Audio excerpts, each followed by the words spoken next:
পাকিস্তানের জামাই হচ্ছেন বাদশাহ। ভারত এবং পাকিস্তানের তারকাদের মধ্যে প্রেমের গুঞ্জন নতুন কিছু নয়। রণবীর কাপুরের সঙ্গে মাহিরা খান থেকে সোনালী বেন্দ্রে শোয়েব আক্তার সহ এমন বহু গুঞ্জন বাতাসে ভেসে বেরিয়েছে। এবার সেই গুঞ্জনের তালিকায় যোগ হয়েছে ভারতীয় র্যাপার বাদশাহ এবং পাকিস্তানি অভিনেত্রী হানি আমিরের নাম। সম্প্রতি বাদশাহ দুবাই একটি কনসার্টে পারফর্ম করেন। সেখানে হাজির হয়েছিলেন পাকিস্তানি অভিনেত্রী হানি আমির। আগে থেকে গুঞ্জন ছিল বাদশাহর সঙ্গে হানিয়ার প্রেমের। কনসার্ট শেষে সেখানে কিছু সুন্দর সময় কাটান এই জুটি। সে মুহূর্তের কিছু ছবি নেট দুনিয়া প্রকাশও করেন অভিনেত্রী। সেখান থেকেই রটে যায় বাদশার পাকিস্তানের জামাই হওয়ার গুঞ্জন। সামাজিক মাধ্যমে ছড়িয়ে পড়া ভিডিওতে দেখা যায় হানিয়া ও বাদশাহ হাত জোর করে একে অপরকে অভিবাদন জানাচ্ছেন। এরপর বাদশাহ হানিয়ার কাছে এসে তাকে বাহুডোরে আগলে নেন।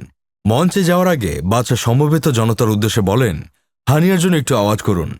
এরপর থেকে নেটিজেনরা ভেবে বসেন ভারতীয় এই গায়ক হানিয়াকে জীবনসঙ্গী করতে চলেছেন। অবশ্য দুবাই প্রথম নয়, এর আগে লন্ডনে পাঞ্জাবি গায়ক দিলজিৎ দোসাঞ্জের কনসার্টেও বাদশাহ ও হানিয়ার অন্তরঙ্গতা দেখা যায়। তবে সম্প্রতি এক সাক্ষাৎকারে এই প্রেমের গুঞ্জনকে উড়িয়ে দিয়ে বাদশাহ বলেছেন, হানিয়া আমার খুব ভালো বন্ধু এবং আমাদের মধ্যে একটি দুর্দান্ত সম্পর্ক রয়েছে। আমরা যখনই দেখা করি তখন আমরা অনেক মজা করি এবং এটুকুই।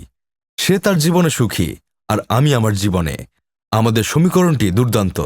তবে লোকেরা প্রায়ই এটির ভুল ব্যাখ্যা করে, তবে তারা যা বিশ্বাস করতে চায় তা দেখতে পায়। চলতি বছরের মে মাসে এক সাক্ষাৎকারে বাদশার সঙ্গে তার প্রেমের সম্পর্কের বিষয়টিকে গুজব বলে উড়িয়ে দেন হানিয়াও। তিনি বলেন, আমার মাঝে মাঝে মনে হয় আমার একমাত্র সমস্যা হলো আমি বিবাহিত নই। বিবাহিত হলে এসব গুজব থেকে দূরে থাকতাম। বাদশাহ আমার খুব ভালো বন্ধু। ব্যক্তিত্বের বাইরেও তিনি এত ভালো সরল মানুষ। তিনি সত্যি একজন চমৎকার ব্যক্তি। আমি মনে করি এটি একটি সাধারণ জিনিস এবং সে কারণেই আমরা বন্ধু। বিনোদন desk, Sadman Sakib, Bangladesh news today.